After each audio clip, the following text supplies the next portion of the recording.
Alhamdulillah, saya pikir juga harus lebih singkat. Jadi perkenalan dari Bagong pidato singkat tapi orasinya panjang sekali.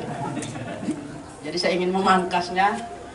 Ada beberapa hal yang ingin saya sampaikan. Pertama, bulan ini tanggal 13 April menuju 17 April 2022 adalah hari ulang tahun atau harlah Pergerakan Mahasiswa Islam Indonesia yang ke-62.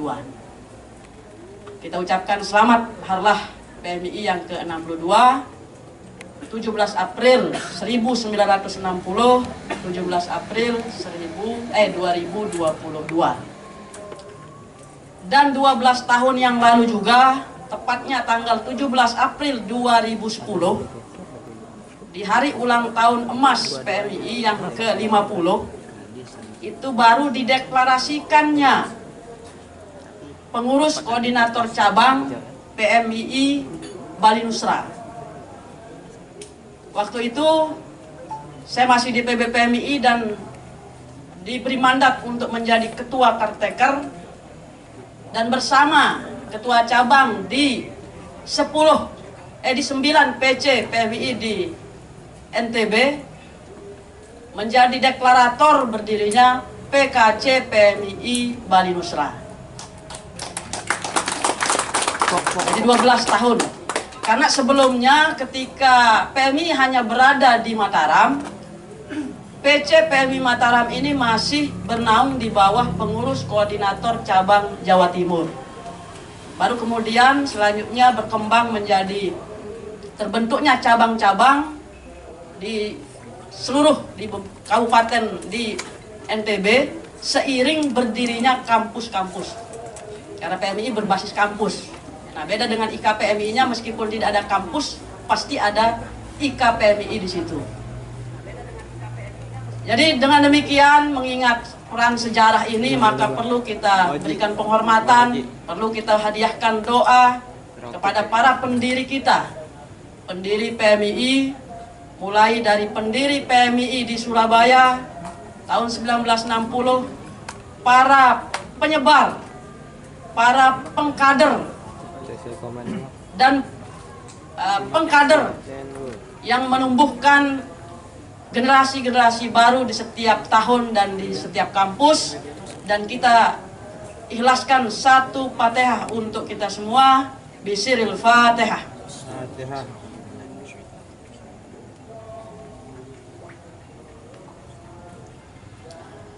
Yang kedua, ini ada 5 calon ya, 5 calon ketua PKC. Jadi karena mungkin kita dianggap lebih dahulu sering disebut senior, jadi teleponnya dari mana-mana ini. Telepon kadang-kadang dari Dompu minta dukungan untuk sahabat Nuril. Telepon dari Mataram, dari senior-seniornya untuk mendukung sahabat Yati, sahabat Herman, dan sahabat Erwin, Padil. Lalu dari Bima juga muncul, ada telepon dari cabang Bima untuk sahabat Erwin. Termasuk Lina yang menjadi calon ketua Kopri. Ini telepon ini semana yang kita ikuti. Karena selaku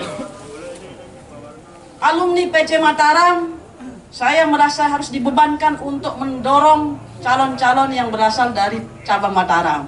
Ada 3 orang. Lalu saya jawab, saya ini sekarang ketua IK PMI Lombok Timur. Ada sahabat Fauzan. Nah, itu di satu sisi lagi, saya pernah di PBPMI yang harusnya mengopeni seluruh kader-kader yang ada di semua cabang. Ya akhirnya sudahlah, saya angkat tangan. Silahkan alumni-alumni PMII, KPMI Lombok Timur yang mau berjuang untuk sahabat Fauzan, untuk sahabat calon ketua cabang yang lain, kita persilahkan. Biasanya yang paling online itu sahabat ada Suci Makbullah, hal-hal begini.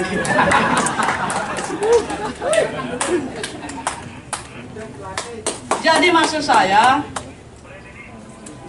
hanya berharap calon-calon ketua PKC PMI ini selaku pendahulu, karena ketua PKC yang akan datang ini menjadi cermin, menjadi ikon eksistensi PMI di NTB yang akan ditunjukkan di level nasional. Ada 30 berapa PKC? Zaman saya 32 PKC, 34. Lalu 360 cabang di zaman saya di seluruh Indonesia akan menyaksikan baik buruknya perkembangan PMII di Nusa Tenggara Barat yang ditunjukkan oleh ketua PKC terpilih.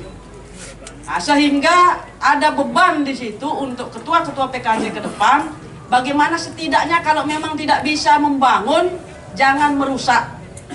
Kalau tidak bisa membuat kita bangga, jangan mempermalukan kita yang ada di NTB. Ini satu harapan dari kita yang memang sudah ber-PMI sejak tahun 99 ya Pak Makinudin. Pak Makinudin ini mantan ketua rayon dakwah UIN IAIN, waktu itu masih STAIN. Sampai alhamdulillah masih bisa bersama sampai sekarang, bahkan sampai akhir hayat lah. Ber-PMI itu sampai akhir hayat. Itu yang membedakan organisasi ekstra kampus dengan intra kampus kan. Kalau intra kampus kan selesai wisuda selesai hubungan. Kalau ekstra ini dari Mapaba sampai akhir hayat. Jadi ketua-ketua ini tentu saja sebagai pemimpin harus memahami yang utama adalah konsep-konsep kepemimpinannya untuk membawa PKC Bali Nusra ini bisa diterima di setidaknya di tingkat pengurus besar. Bahwa seorang pemimpin itu harus bisa mengambil peran pada saat ini menjadi ketua PKC, bahwa seorang pemimpin itu bisa berbagi peran dengan pengurus-pengurus yang lain, dan sebagai pemimpin bisa memanfaatkan peran. Jadi yang pertama tentu sahabat-sahabat ini tidak perlu diragukan lagi, dan ini yang menjadi evaluasi kita selalu saya katakan ke ketua cabang juga, ke ketua PMI rayon sampai komisariat sampai rayon, bahwa yang utama yang dimiliki oleh sahabat calon ketua ini baik Kopri maupun PKC-nya adalah dia harus memahami rumah tangganya sendiri. Jadi apa yang menjadi dasar rujukan pijakan kita berorganisasi di PMI, kita punya ADRT. Jadi sehebat apapun kita di luar menjadi bintang demonstran atau menjadi analis atau menjadi konseptor dan apapun namanya di luar, tetapi kalau rumah tangganya sendiri tidak diketahui, mau dibawa kemana organisasi kita? Jangan-jangan, mudah-mudahan jangan sampai ada calon ketua PKC yang tidak menghafal tujuan PMI sendiri. Bagaimana mau nyetir, bagaimana mau membawa organisasi tanpa tujuannya? Ya setidaknya mengambil keputusan-keputusan, kebijakan-kebijakan organisasi itu melalui konstitusi kita yang ada. Karena beragama yang baik, menjadi muslim yang baik, kita punya Al-Quran yang harusnya dihafal untuk menjadi pedoman kita. Kita menjadi bangsa yang besar, bangsa yang baik. Kita punya undang-undang dasar untuk menjadi pedoman kita, menjadi warga negara yang baik. Lalu untuk menjadi PMI tentu identitas utamanya adalah kita pahami ADRT kita. Dan saya tidak meragukan itu karena saya yakin sahabat-sahabat calon ketua ini adalah mantan-mantan alumni PKL, pelatihan kader lanjut yang memang sudah ditempa dengan bekal-bekal kepemimpinannya. Karena kalau sudah PKL, maka sahabat sudah menjadi kader, istilahnya kader mujtahid. Kader-kader yang mampu mengambil keputusan tanpa harus tengok kiri kanan. Dalam situasi apapun, seorang pemimpin harus bisa berijtihad, mengambil satu keputusan yang tepat untuk organisasi dengan berlandasan pada nilai-nilai konstitusinya.